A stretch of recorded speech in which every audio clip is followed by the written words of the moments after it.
Leur bouquin fait un carton absolument incroyable. Michel-Yves Bolloré et Olivier Bonnassy, hommes d'affaires et puis écrivains, et qui nous expliquent aujourd'hui, que peut-être la science et Dieu ne sont pas opposés. Ce livre est absolument incroyable. La science, nouvelle alliée de Dieu. Michel-Yves Bolloré, vous vous attendiez au succès de ce livre qui caracole en tête des ventes? Écoutez, je pense que c'est une question qui intéresse finalement les gens beaucoup parce qu'il faut se la poser au moins une fois dans sa vie. En plus de ça, cette question, elle est connexe, elle est connectée à une autre question qui intéresse tout le monde, c'est existe-t-il une vie après cette vie? Et alors, je pense que les gens sont intéressés parce qu'il est évident que si Dieu n'existe pas, il n'y aura pas de vie après cette vie. Donc, je pense que les gens se posent la question. Alors, est-ce qu'on s'attendait? On savait qu'on avait un bon produit. On se rend compte en ce moment qu'il y a une vraie attente, oui. Qui est incroyable, hein, le succès de ce livre. Olivier Bonnassy. Alors, c'est quoi la science et l'allié de Dieu désormais? Enfin, je serais tenté de dire. Oui, alors en fait, aujourd'hui, vous avez 51% des Français dans un dernier sondage qui disent qu'ils ne croient pas en Dieu. C'est assez nouveau parce que jusqu'à maintenant, il y avait tout le temps une majorité. Donc ce livre a pour but de donner tous les éléments factuels pour qu'on puisse se faire une opinion éclairée en partant des découvertes scientifiques des 100 dernières années qui ont complètement changé la donne en fait. Oui. Et alors, vous en arrivez à quelle conclusion? Allez, dites-nous. Dieu Écoutez, existe. Vous en avez la preuve. Dieu existe, c'est ça. Écoutez, voilà comment ça se présente. En fait, il y a deux thèses possibles. Il y a une première thèse, c'est l'univers est uniquement matériel et il n'y a pas de Dieu. C'est la première thèse, et c'est la thèse matérialiste. Et puis il y a une deuxième thèse, c'est Dieu a créé le monde. Aujourd'hui, la thèse matérialiste, qui est une croyance, les gens n'y pensent pas. Quand les gens disent « moi je suis un croyant », c'est pas vrai. Les incroyants, ils sont des croyants, ils croient à la thèse matérialiste. Aujourd'hui, la thèse matérialiste, avec les découvertes scientifiques du XXe siècle, qui sont tout à fait extraordinaires, elle tient pas debout. Oui. Donc vous avez la preuve scientifique de l'existence de Dieu. Si vous allez nous la révéler, Olivier Bonnassy, alors, vous l'avez découvert. En fait, pour résumer les choses, de tout temps, sur tous les continents, dans tous les siècles, les hommes ont cru en Dieu. Sauf que, à partir du XVIe siècle, de Copernic à Darwin, Freud, en passant par Galilée, Laplace, il y a toute une série de découvertes scientifiques qui font que les gens se disent la science n'a pas besoin de l'hypothèse de Dieu. Et donc il y a un courant matérialiste très fort qui s'appuie sur le prestige de la science qui est extrêmement puissant. Et puis au début du XXe siècle, tout change. C'est un peu l'adage, vous savez, un peu de science éloigne de Dieu, beaucoup y ramènent. Toute une série de découvertes vont dans l'autre sens et concluent à deux choses.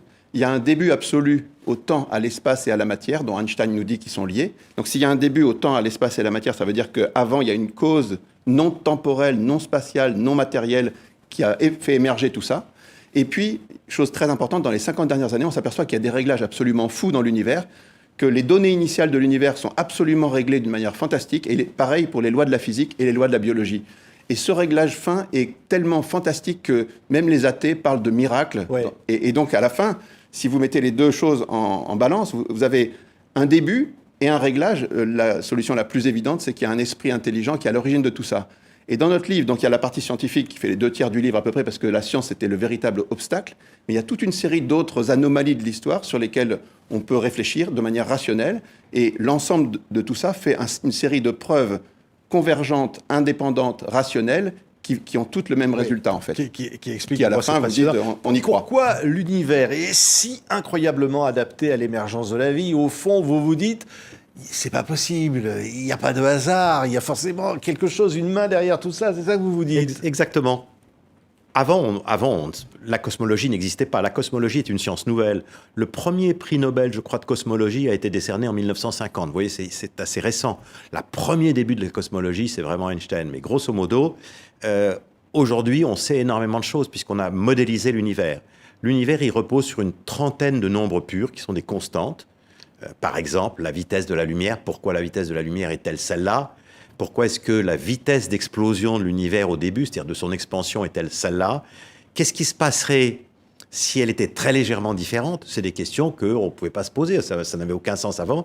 Non seulement maintenant on peut se les poser, mais on peut se résoudre. On sait que, par exemple, sur la vitesse d'expansion de l'univers au moment du premier instant, si la 15e décimale avait été un point au-dessus ou un point en dessous, la 15e décimale, l'univers n'existerait pas. Donc, le réglage de l'univers est incroyable. Oui. Donc vous dites pas de hasard, vous dites c'est pas possible. Non, parce que le hasard peut exister quand il y a une infinité de possibilités de solutions, mais l'univers est unique, donc il ne peut pas y avoir de hasard là-dedans, ça ne marche pas. Oui, mais quand on parle de Dieu, c'est vrai qu'il faut être clair, Olivier Bonnassy. parle pas forcément de Dieu, de telle ou telle représentation de Dieu sur Terre. Vous êtes dans l'immatériel du principe créateur. Absolument. Nous, pour être très clair, ce livre n'a qu'un seul objet, un seul sujet, c'est la question, y a-t-il ou non un Dieu créateur? Et il n'y a qu'un seul angle, c'est la rationalité.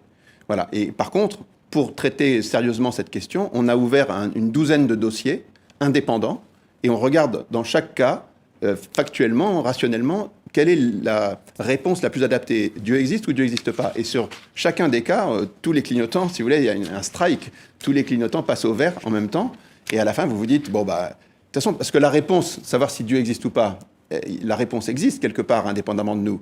Nous, la seule chose qui nous empêche de savoir, c'est notre manque de connaissance.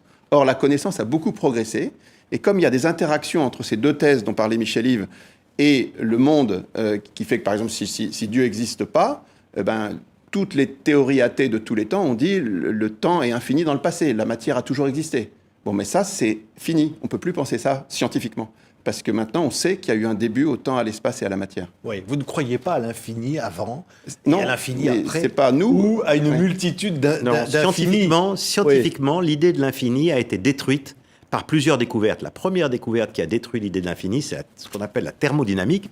Et il ne faut pas que les auditeurs soient inquiets. En fait, c'est des idées très simples. La thermodynamique, c'est que l'univers est comme une bougie, elle s'use. On l'a allumée, elle brûle, ça va durer un certain temps, mais en fait, ça s'arrêtera. Il y aura la fin du monde, la fin de l'univers. Voilà, par exemple, le Soleil, que nous aimons beaucoup, il est né il y a 4 milliards d'années. Avant, il n'existait pas.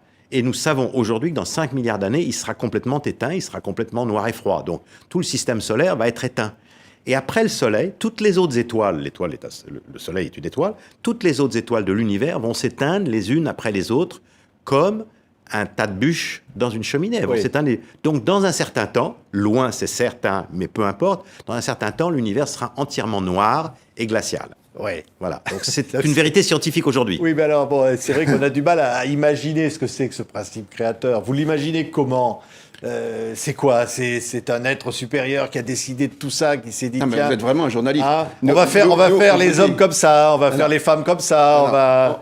Ce livre ne parle pas ni de qui est Dieu, ni de est-ce qu'il s'est révélé, comment vivre avec lui. Tout ça, c'est pas le sujet du livre. Nous, c'est la seule question à laquelle on veut essayer de répondre sérieusement, en ayant vraiment fait travailler, on cite 62 prix Nobel, il y a un chapitre... Dont un prix Nobel qui fait la préface. Il y a le prix Nobel qui fait la préface, c'est pas n'importe lequel, c'est celui qui a découvert le rayonnement de fond cosmologique, qui est la preuve du Big Bang. Bon, donc on cite des gens très sérieux, on les met bout à bout pour répondre à une seule question, pas qui est Dieu, ça c'est le tome 2, ça.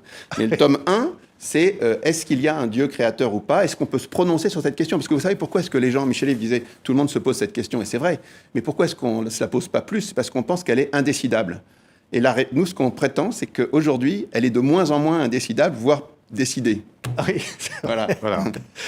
C'est pour ça qu'on a titré le livre « L'aube d'une révolution ». Ce titre peut sembler en première page un peu audacieux, mais quand on referme le livre, je crois qu'on peut être convaincu que c'est vraiment l'aube d'une révolution sur le plan intellectuel. Ça prendra du temps parce qu'il faut que les gens digèrent ces découvertes scientifiques. Il faut que ça soit digéré par le public, mais ça prendra du temps, mais ça se fait. Oui. En fait, on peut tout essayer d'expliquer. C'est ça qui est absolument incroyable. Les plus grands mystères humains, à travers peut-être la science, y compris d'ailleurs, pour découvrir des secrets comme cela. Oui, c'est les progrès de la science au XXe siècle sont absolument inouïs. Et ce qui est très intéressant aussi, c'est de se dire qu'au fond, finalement, tous ces grands savants du XXe siècle, ils ont découvert des trucs qu'ils n'avaient pas envie de découvrir et en quoi ils ne croyaient pas. Parce que tous les savants en 1920, il y a à peine 100 ans, si vous voulez, tous les savants en 1920 pensaient que l'univers était éternel.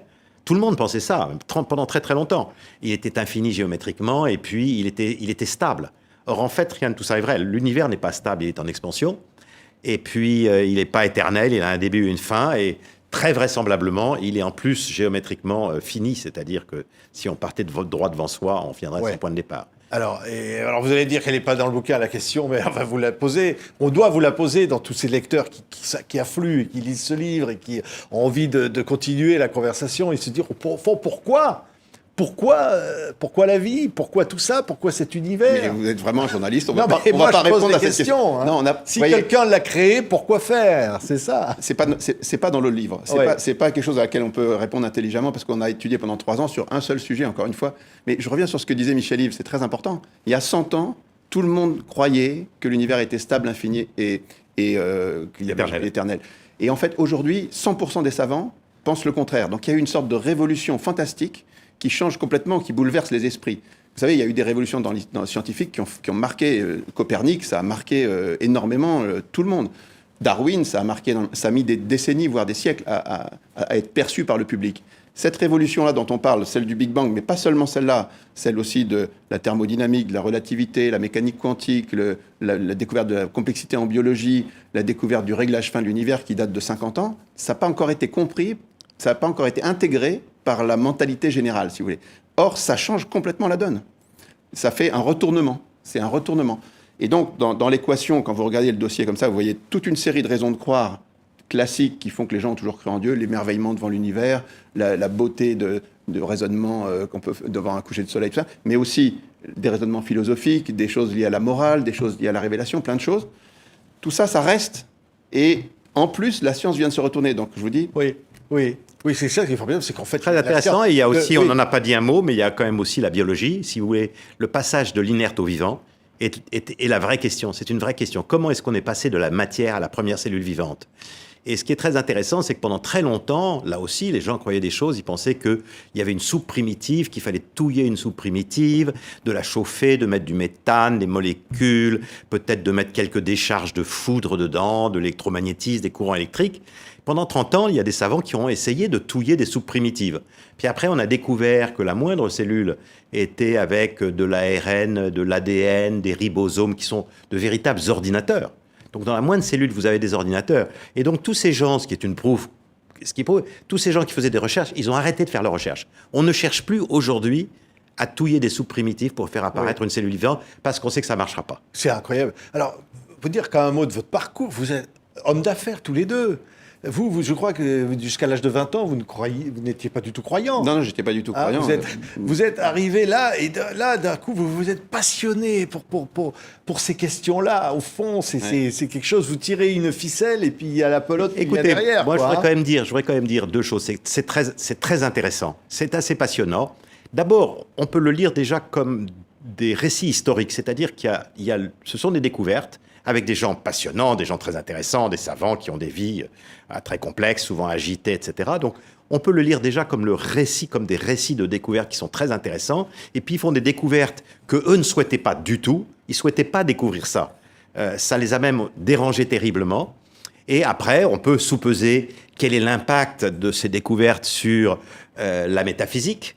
Et on s'aperçoit que ce qui est extraordinaire, c'est qu'au XXe siècle, la physique s'est tellement développée qu'elle est venue envahir le champ de la métaphysique. Avant, il y avait la physique et la métaphysique et personne ne se parlait.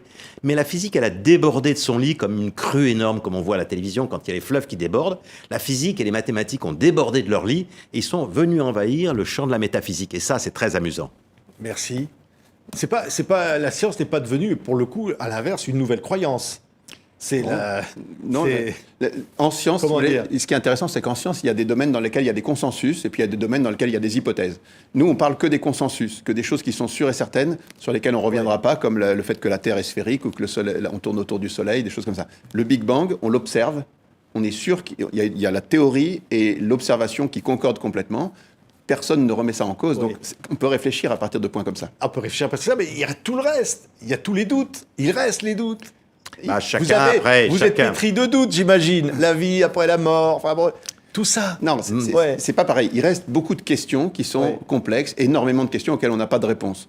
Mais ce qui est intéressant, c'est qu'on a quelques points sur lesquels on peut s'appuyer pour monter, un peu comme quand vous faites une paroi en rocheuse dans les Alpes, vous vous intéressez aux prises solides qui vous permettent de monter. Les prises qui sont trop loin et qui sont inaccessibles, ça ne vous intéresse pas. Les prises proches, pas solides, ça ne vous intéresse pas non plus. Donc on se concentre sur un certain nombre de points qui permettent de conclure. Incroyable, hein, ce qui vous arrive, parce que Michel Bolloré, vous recevez des lettres de tous les côtés, tous les jours. Oui, les gens qui lisent le livre, c'est très surprenant. Qui veulent échanger comme ça, c'est très surprenant. Ça suscite quelque chose de fou. Hein. Oui, je suis très surpris. Ça veut dire qu'il y avait une attente, cette attente, elle a sans doute été bridée par, je dirais, finalement, une certaine... comment dirais-je, les gens n'osaient pas trop en parler, soulever le sujet. Il y a une sorte de peur un peu de cette question, alors qu'il y a une attente. Donc, on est assez surpris, effectivement, de la réaction. Et j'insiste sur un point quand même. Ce livre avait deux exigences. Une, d'être très juste scientifiquement, et une autre, d'être accessible pour tout le monde. Alors moi, je dis de 7 à 77 ans, Michel dit t'exagères ça va au-delà. À partir de 15 ans. Mais en tout cas, c'est fait pour être compris par tout le monde, parce qu'effectivement, c'est écrit de manière simple. On a fait relire par des tas de gens pour que ce soit compréhensible. Il n'y a pas de jargon, et on explique tout. Voilà. Ben, c'est passionnant, effectivement. Michel-Yves Bolloré et Olivier Bonnassy, Dieu, la science, l'épreuve, l'aube d'une révolution est publié chez Guy Trédaniel. C'est le livre qui fait un carton, je le disais, en ce moment. Merci beaucoup à tous les deux d'avoir été nos invités. Merci à vous. Merci beaucoup.